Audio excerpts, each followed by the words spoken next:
Родной язык – это ценность, язык матери, язык культуры и истории. Так считают участники межрегиональной методической сессии для учителей, методистов и так называемых библиотекарей Большой Волги. Делегации из 32 регионов России, которые готовы обсуждать и решать главную проблему – жизнеспособность языка, на котором говорят сотни тысяч человек, но он все равно остается языком малых народов. Основная цель форума – обратить внимание на необходимость сохранения и изучения родного языка. Именно в республике довольно большое внимание уделяется изучению родного языка.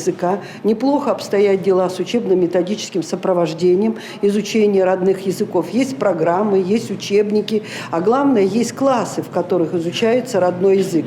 И поэтому мы думаем, что перспектива, по крайней мере, в Чувашской республике достаточно хорошая. План мероприятий методической сессии расписан на несколько дней. Встречи и форумы запланированы не только в очном формате. Те, кто не смог приехать в Чувашию, подключаются к беседе дистанционно.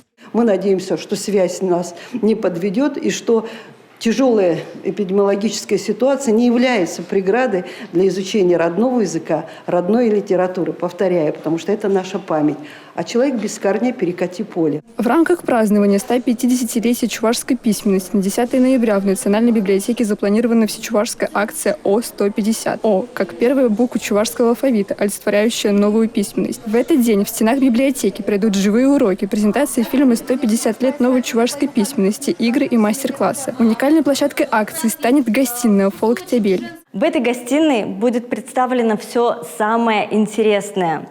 Начнем мы с этнодефиле, где представим чувашский национальный костюм и украшения. Также откроем выставку. У нас пройдет выступление фольклорной группы, различные приветствия.